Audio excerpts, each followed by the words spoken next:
Bom pessoal, tô aqui em Bruges. Eu tô no alto da Torre Beffroi. Eu penso que deve ser assim. Tô uma viagem sozinha.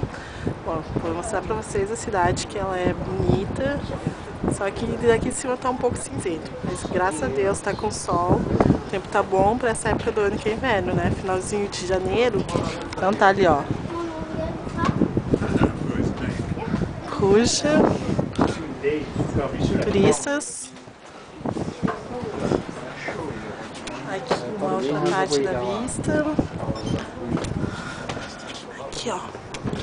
Lá embaixo. Não, isso que mais me chamou a atenção, assim, que é uma coisa que eu não tô acostumada a ver. É exatamente isso daqui, ó. Sabe aquelas coisas que eu olho? Não sei se eu vou conseguir ver, mas...